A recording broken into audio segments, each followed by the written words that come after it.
What if you're already a dad? Except you don't know it, but you kind of know it, but no one really knows it. Your future kids know it.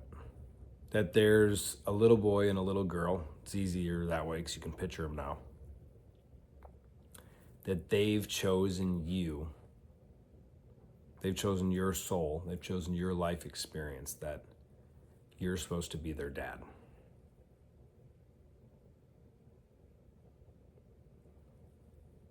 It can be kind of a weird thought the first time you hear about it. It can bring up guilt, shame, anger. I shouldn't be doing what I'm doing. Why did I sleep with that girl? Why did I smoke this joint? I don't really do that anymore. I don't really drink that much. Why did I do that last weekend? I shouldn't have drank that. Oh man, I was just scrolling for 2 more hours, or Netflix 2 more hours. Am I really supposed to have kids? I don't know. It's a bit esoteric or a metaphysical concept to think that actually there's not a destiny, but something that is already known that it's happened. Meaning you're going to have, well, a woman you get pregnant for sure. Will that be your wife? That's another story. Could be. But you're going to have 2 kids. And let's assume it's through that woman and you stay with that woman. So it can bring up these things like the shame, guilt, frustration with ourselves. It can bring up the other side as well to get really, really inspired. What if the next time you're in your car that you're driving, that you imagine what it would be, I don't know what the legal age is, actually I gotta look that up, or the legal or the just intelligent, that you have a old enough kid sitting in the front seat so you can see him and talk to him. Or maybe it's even better to picture your son or daughter in the baby seat, but you're driving them alone and they're in the back.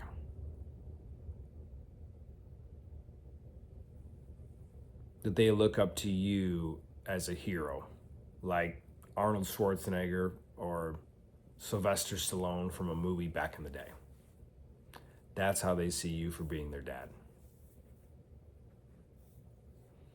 So hearing something like that come up, again, it can go back to the shame, or I shouldn't have done this or whatever, or it can go to a different place of inspiration, of seeing the future, of tasting the future, of maybe having a dream tonight and remembering some things before they happen.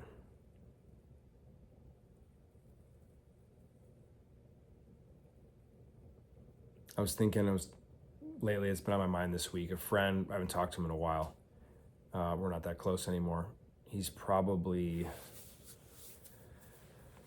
early 50s. And I remember back, he said, if I had a kid on the way, I would be different. I know I would be different. I would be motivated. I would be inspired. And it's interesting because that's ultimately a choice. This particular friend, most of the time I knew him for 10 years, and he's probably 52 now. He did not have any money. I know him 9 years. Have a job, probably had 2 years where he could easily pay his bills. That's not to put him down or anything wrong. It's just a data point.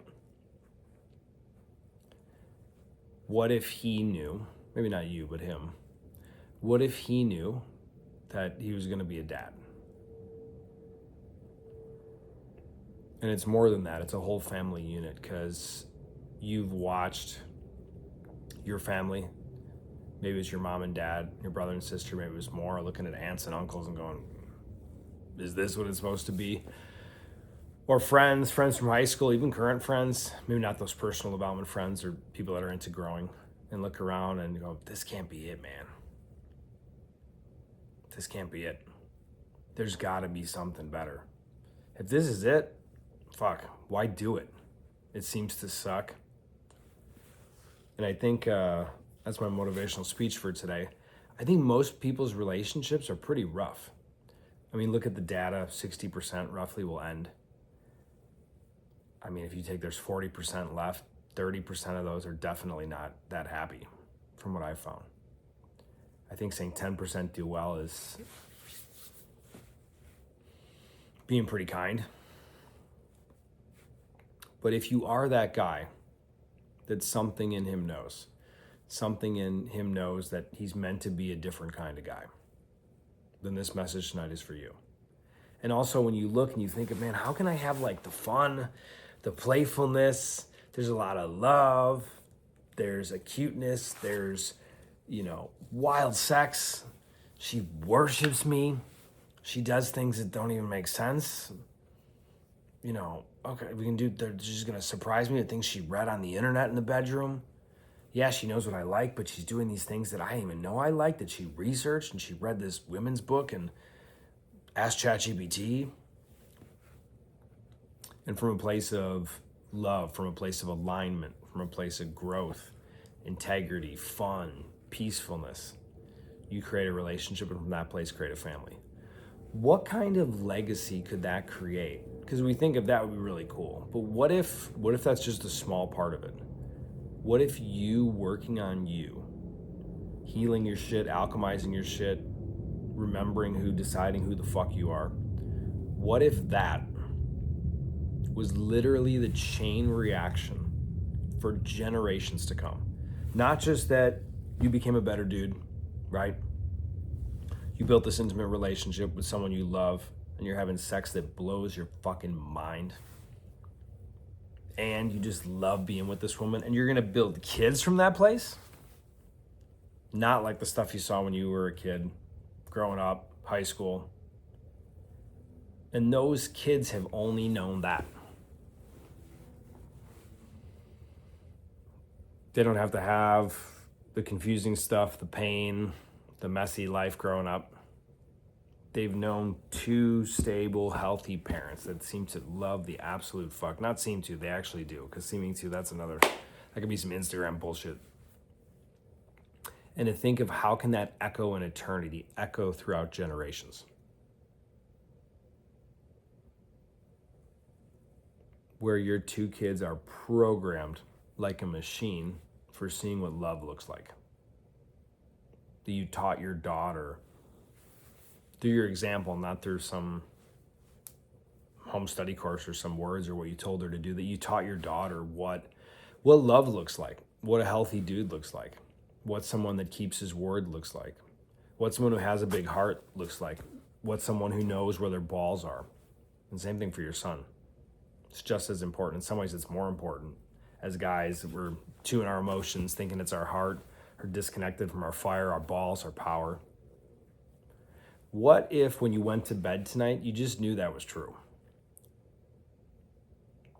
Not because I made this video, just something in you just knows.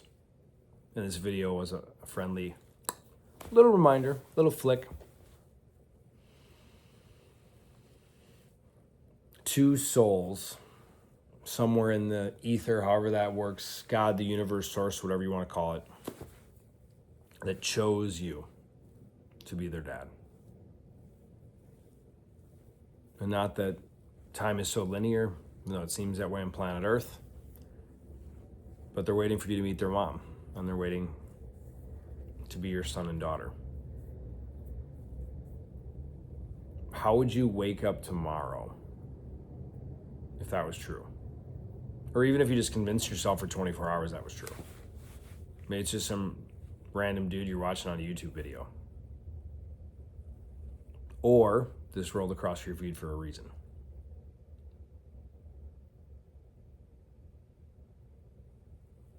Who would that guy be? What kind of decisions would he make? Oh, the lights just turned off. Oh, that's never happened before.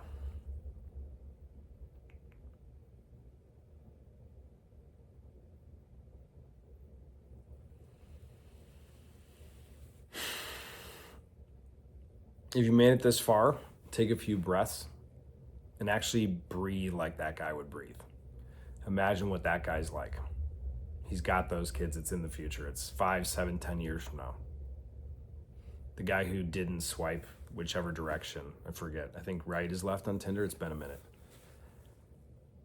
Who manages his sexual energy. Who's not getting drunk, even though you don't do it as much as you used to, but it's not a regular thing. Same thing with the weed, if that was your thing. A guy who chose something bigger. who something in him knew bigger and better. That he knew God, the universe, whatever you want to call it, had a task for him. A loving, beautiful, crazy, wild challenge called life, meeting an amazing woman and starting a family. What if you woke up tomorrow knowing that? As we close out in a minute, go ahead and take 3 big, deep breaths in, knowing that you're that guy. It's funny because in personal development, you can breathe as I share this. A lot of times we think, what do we got to do? What do we got to add? Some new biohacking routine. It's an ice bath. It's red light therapy. It's another seminar. It's ayahuasca. It's coaching. It's therapy. I don't know about you. I've done every one of those things.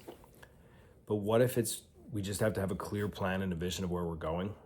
Have a group of guys, someone hold us accountable, love us, and push us, and challenge the fuck out of us so we can stop bullshitting ourselves and stop lying to ourselves and execute on a vision and strip away all the things that aren't really us.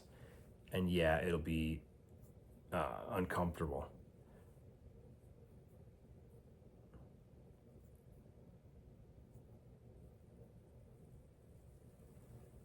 Have a good night. End it there. Your kids are waiting. In a lot of ways, most of them, maybe not all of them, it's your choice when you meet her and you get to meet them. It's all on your clock, bro. It's up to you. Click, click, click. Tick tock. Ciao.